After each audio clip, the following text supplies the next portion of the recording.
Parliament ఎన్నికల్లో ఈసారి ప్రజలు మార్పు కోరుకున్నారు. దశాబ్దంన్నరగా బ్రిటన్ని ఏలుతున్న కన్జర్వేటివ్ పార్టీని ఘోరంగా ఓడించారు.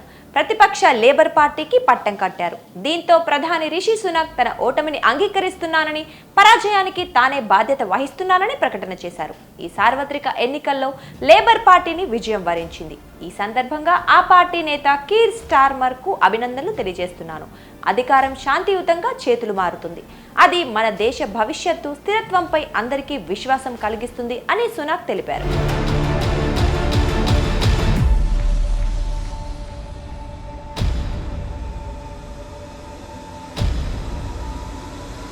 స్కాట్లాండ్, వేల్స్, నార్థర్న్ ఐర్లాండ్ వ్యాప్తంగా 650 స్థానాల్లో ఎన్నికలు జరగగా అధికారం కోసం 326 సీట్లలో గెలుపొందాల్సి ఉంటుంది.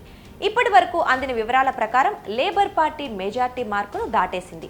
భారీ విజయం దిశగా దూసుకెళ్తున్న ఆ పార్టీ 400 మార్కు దిశగా పయనిస్తోంది. కన్జర్వేటివ్ పార్టీ 80 స్థానాలు దాటింది. 4 ఏళ్లుగా బ్రిటన్లో కన్జర్వేటివ్ పార్టీ అధికారంలో ఉండగా 2 ఏళ్ల క్రితం ప్రధానిగా రిషి సునక్ ఎన్నికయ్యారు. దీంతో ఈ పదవి చేపట్టిన తొలి భారత సంతతి వ్యక్తిగా చరిత్ర సృష్టించారు.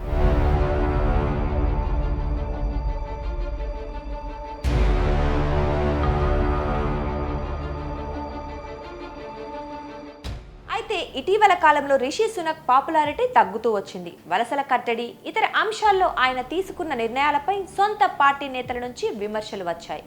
ఇటీవల ఎన్నికల ప్రచార సమయంలోనూ సునాక్ పలుమార్లు వివాదాల్లో చిక్కుకున్నారు. ప్రజాభిప్రాయ సేకరణలో సునాక్, ఆయన కన్జర్వేటివ్ పార్టీ రేటింగ్లు పడిపోతూ వచ్చాయి.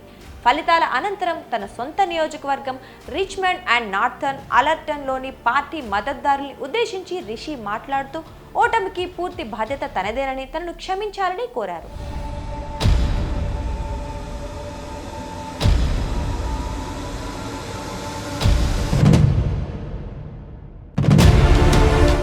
ఎన్నికల్లో లేబర్ పార్టీ ఘన విజయంతో ఆ పార్టీ నేత కీర్ స్టార్మర్ హర్షం వ్యక్తం చేశారు. బ్రిటన్ తదుపరి ప్రధానిగా బాధ్యతలు చేపట్టనున్న ఆయన మద్దతుదారులతో మాట్లాడుతూ 14 ఏళ్ల తర్వాత ఈ దేశ భవిష్యత్తు మళ్లీ కనిపిస్తోందని వ్యాఖ్యానించారు. మీ అందరికీ కృతజ్ఞతలు. మన దేశాన్ని మీరు మార్చారు. ప్రజల తీర్పు మనపై పెద్ద బాధ్యతను ఉంచింది. కొత్త అధ్యాయాన్ని ప్రారంభిద్దాం. దేశ పునరుద్ధరణ దిశగా పని మొదలు పెడదాం అని పిలుపునిచ్చారు.